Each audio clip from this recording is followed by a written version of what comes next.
RRB NTPC 12th pass, form online with registration. आइए देखते हैं, ये रजिस्ट्रेशन फॉर्म है। पहले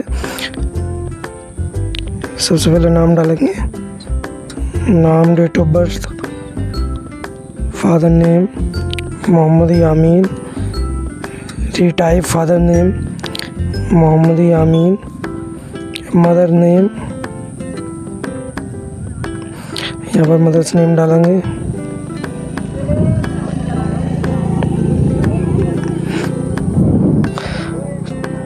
क्योंकि इसमें बिल्कुल करेक्ट नाम डालना होता है जो मार्कशीट में होता है। यहाँ पर कंफर्म मदर्स नेम डालेंगे, रीटाइप मदर्स नेम। यहाँ पर ईमेल आईडी डालेंगे, वही ईमेल आईडी जो आपके पास करंट में चल रही हो, ये एक्टिव हो। ईमेल एड्रेस क्योंकि करेक्ट डालेंगे, क्योंकि इसको वेरीफाई करना रहता है। जो भी आपके मोबाइल में चल रही हो वही ईमेल आईडी डालें, ताकि OTP आसानी से हम वेरीफाई कर सकें।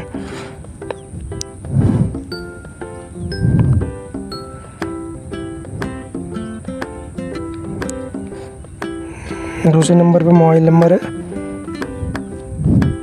मोबाइल नंबर ही वही डालें जो करंट में एक्टिव हो। फिर यहाँ पर पासवर्ड डालेंगे, जो भी पासवर्ड आप बनाना चाह रहे हैं वो यहाँ पर बना लेंगे। फिर कंफर्म पासवर्ड वही डालेंगे दोबारा जो यहाँ पर डाला था।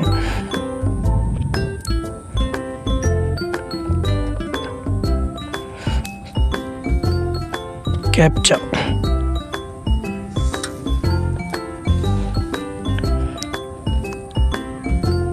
अब इसके बाद क्या करेंगे, ईमेल आईडी और मोबाइल नंबर वेरीफाई करेंगे OTP से। अब ये पहले ईमेल आईडी पे OTP गया है, जो भी ईमेल आईडी पे कस्टमर की OTP आया होगा वो OTP यहाँ पर डालेंगे।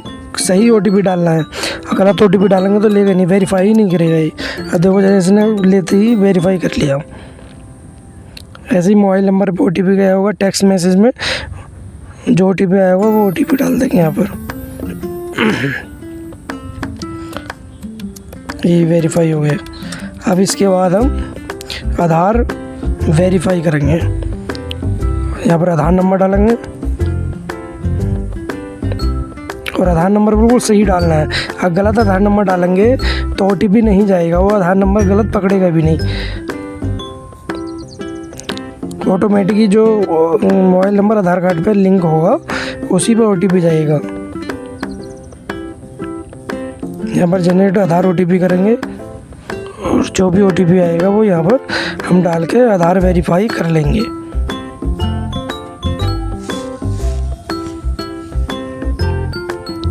अब इसके बाद देखो आधार वाला फ़ोटो आ गया है, इसका मतलब हमारा आधार वेरीफाई हो गया है।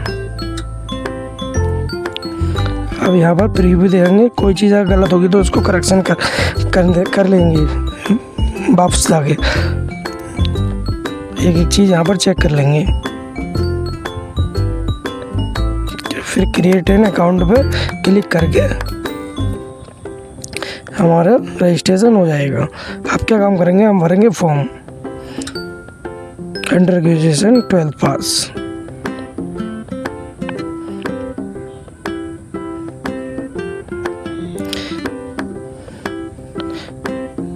नाम, date of birth, father name, mother's name तो सेम टू सेम वही आएगी जो हमने रजिस्ट्रेशन में भरा था। बाकी चीज़ हम भर लेंगे, जैसे रिलीजन में मुस्लिम, मैरिटल स्टेटस जो भी है, मैरिड या अनमैरिड।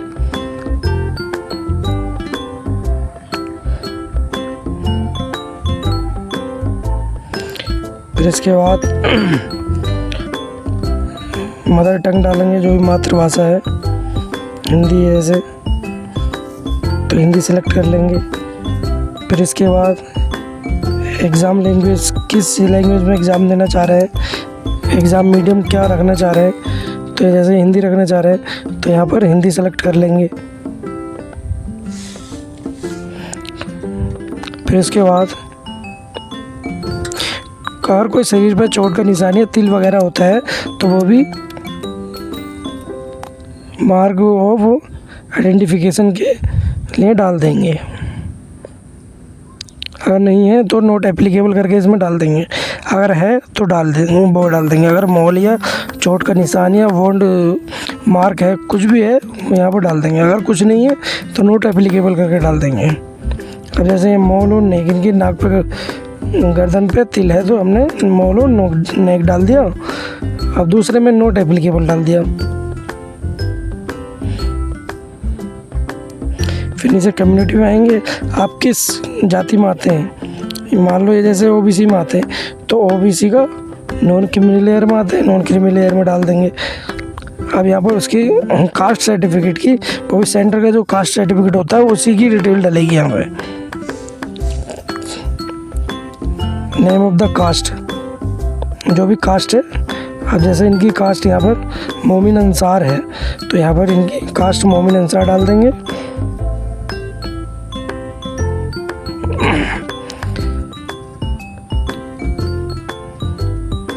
फिर आगे वाले ऑप्शन में कम्युनिटी सर्टिफिकेट नंबर जहाँ लिखा हुआ है उस कॉलम में हम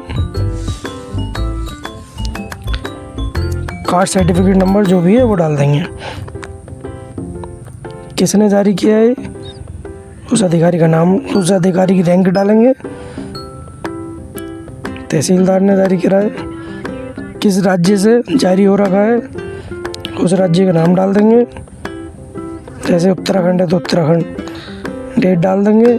जारी दिनांक, इशू डेट, जिस डेट में भी इशू हुआ है वो डेट यहाँ पर डाल देंगे।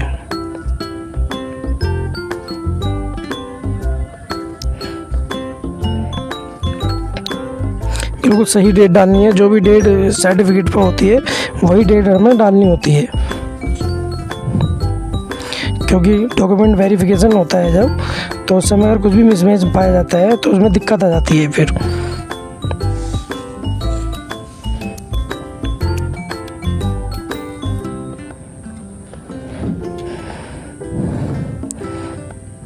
इसलिए देखभाल के डेट डालनी होती है। ये हमने डाल दी। अब एड्रेस डालेंगे।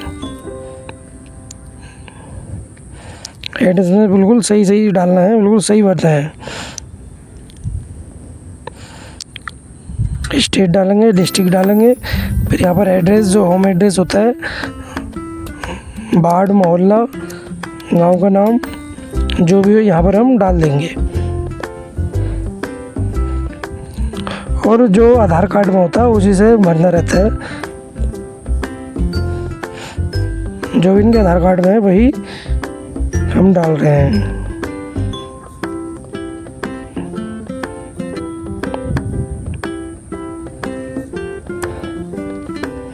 बिल्कुल सही भरना होता है, स्पेलिंग में भी कोई गलती ना हो।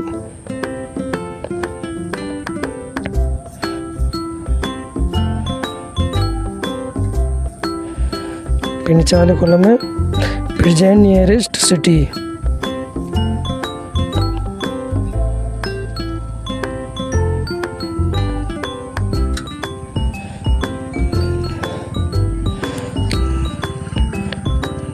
प्रेजेंट जो पास में सिटी हो वही डालेंगे। अभी यहाँ पर पिन कोड नंबर, जो भी आपके क्षेत्र का पिन कोड नंबर हो वो डाल दो।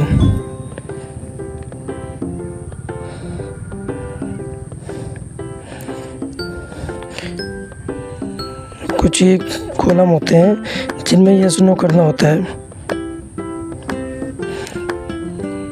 अगर आप ये उसके एलिजिबल हो तो यस कर दो, अगर नहीं हो तो नो करते जाओ सब में।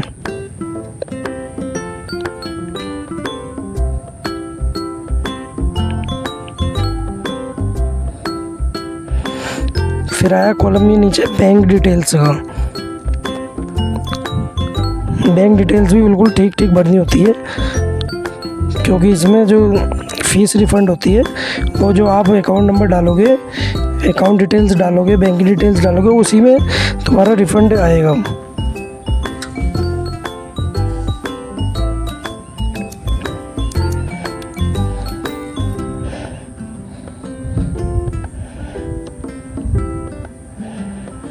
अकाउंट नंबर डाल दिया हमने।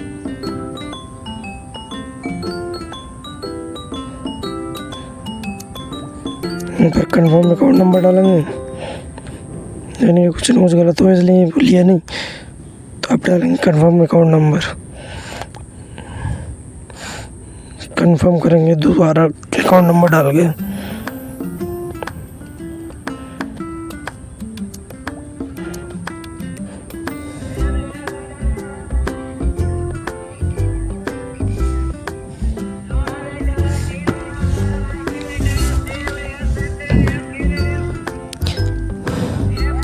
IFSC कोड डाल दें, बैंक का एड्रेस और ब्रांच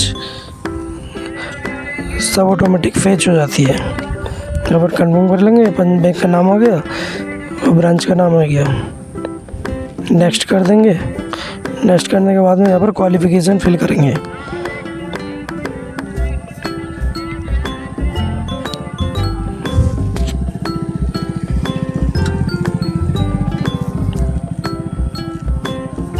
जिस बोर्ड से भी आपने, जहाँ से जिस स्टेट से भी आपने हाई स्कूल और 12th पास किया है, वो दोनों डिटेल्स यहाँ पर डाल देंगे। पहले हाई स्कूल की डालेंगे, फिर उसके बाद इंटर की,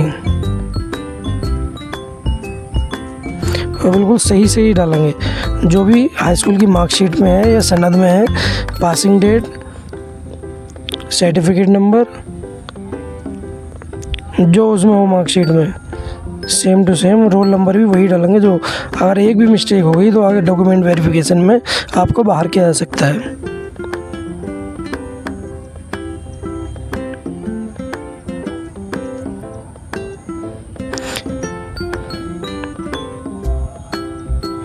यहाँ पर रोल नंबर डालेंगे।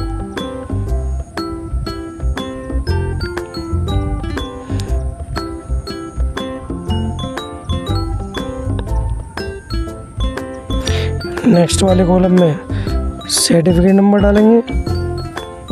रोल नंबर एक बार डाल के दोबारा चेक कर लेंगे कि यही है, कुछ गलत तो नहीं हुआ है, मैच कर लेंगे एक बार।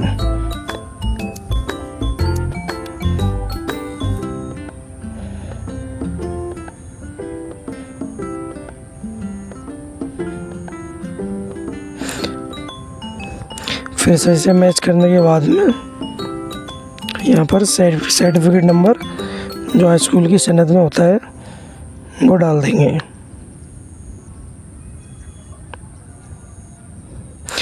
रोल नंबर अलग होता है और सर्टिफिकेट नंबर अलग होता है, दोनों को अलग अलग कॉलम में डाल देंगे। अब यहाँ पर अगर टाइपिंग करना चाह रहे हो तो टाइपिंग में यस कर देंगे, अगर नो करना चाह रहे हो तो नो कर देंगे। जैसे टाइपिंग नहीं आती इनसे, तो हमसे कह रहे हैं कि हमें टाइपिंग नहीं करनी है, तो यहाँ पर नो कर देंगे, उसको ऐड कर देंगे। फिर उसके बाद यहाँ पर जाएंगे और 12th सेलेक्ट करेंगे। फिर 12th इन्होंने कहाँ से किया, उत्तराखंड से, वो फिल कर लेंगे। फिर डिस्ट्रिक्ट फिल कर लेंगे। फिर जिस बोर्ड से किया होगा उस बोर्ड का नाम डाल देंगे।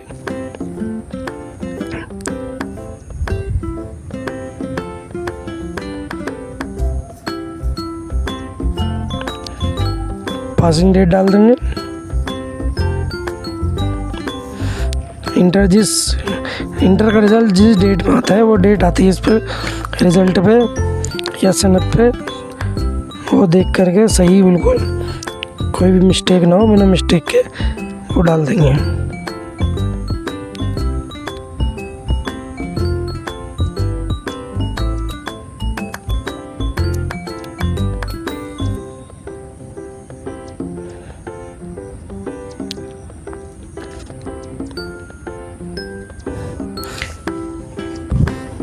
बहुत ही सेंसिटिव चीज़ें होती हैं, देखभाल के डालनी होती हैं।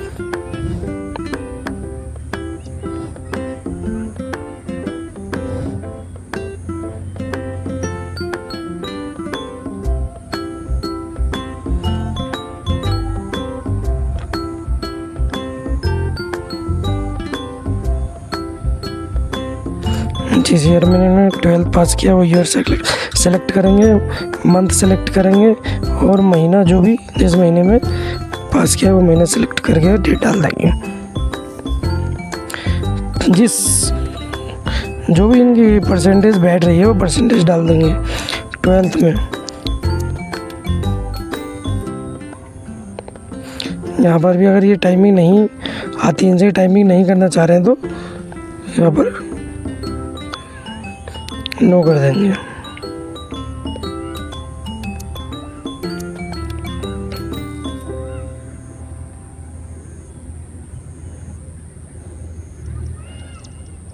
ऐड कर देंगे। फिर इसके बाद आता है लाइव फ़ोटो। यहाँ पर लाइव फ़ोटो लेना होता है वेबकैम के सामने। हम इनका लाइव फ़ोटो लेंगे।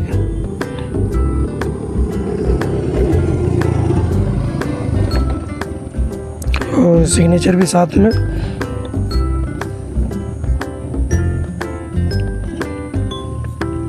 वाइट पेपर देंगे इन्हें, सिग्नेचर साइन करा के स्कैन करके रख लेंगे।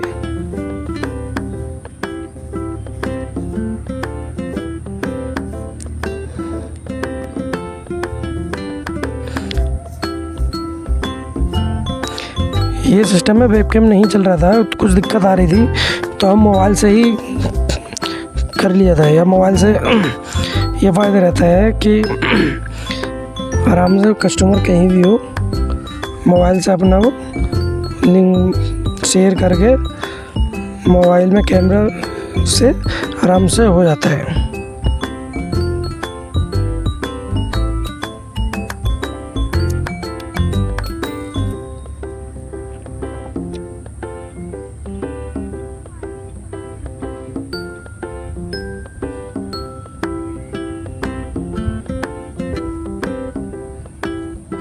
इसमें थोड़ा टाइम भी लगता है क्योंकि फ़ोटो एक बार में पकड़ता भी नहीं है ना।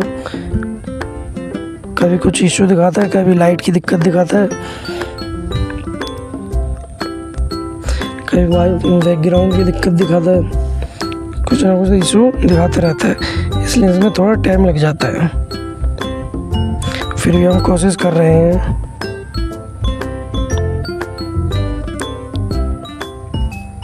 जैसे ही हो जाएगा आपको स्क्रीन पर फ़ोटो सिग्नेचर दिख जाएंगे।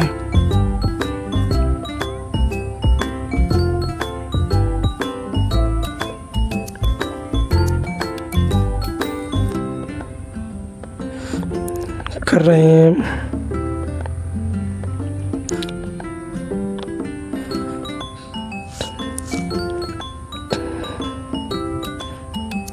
तो हर वैकेंसी में भी लाइव फ़ोटो ही कर दिया है,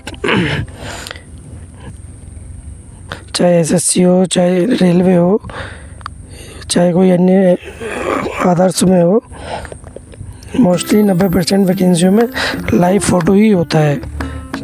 केंद्र में तो सब में लाइव ही फ़ोटो कर दिया। स्टेट लेवल में एक बार को होना हो, लेकिन केंद्र लेवल पर जो भी वैकेंसी आएंगे सब में लाइव फ़ोटो होता है।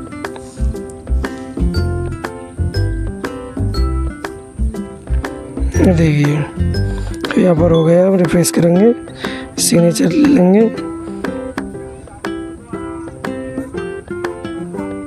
सिग्नेचर लेने के बाद में ये यहाँ पर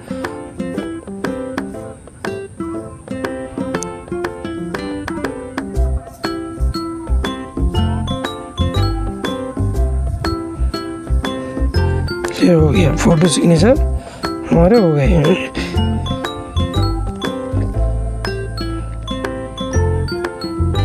नेक्स्ट कर देंगे, पोस्ट सेलेक्ट करके नेक्स्ट कर देंगे।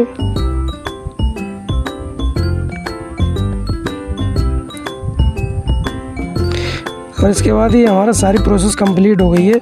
अब क्या करना है, हमें खाली सेव कर लेंगे। जो सेव करने के बाद में यहाँ पर चेक बॉक्स रह गया है। अब क्या करना है, हमें प्रीव्यू दिखा करके फीस सबमिट करनी है। ऑनलाइन फीस सबमिट कर देंगे। फीस सबमिट करने के बाद में देखिए तो इतना आसान कर दिया फीस सबमिट होना। QR कोड दिखाते हैं और मोबाइल से स्कैन करो और फीस सबमिट कर दो। बहुत सिंपल है। यहाँ पर अब फीस भी सबमिट हो गई है। देखिए सक्सेस दिखा दिया। एप्लीकेशन हिस्ट्री में जाएंगे और यहाँ पर ये प्रिंट आउट निकाल लेंगे। और ये हमारी प्रोसेस हुई कंप्लीट। आशा करता हूँ ये वीडियो आपको समझ में आई होगी, सारी प्रोसेस आपको समझ में आई होगी।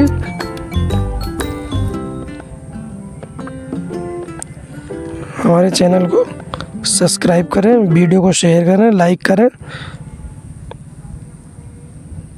चैनल को सब्सक्राइब करना ना भूलें।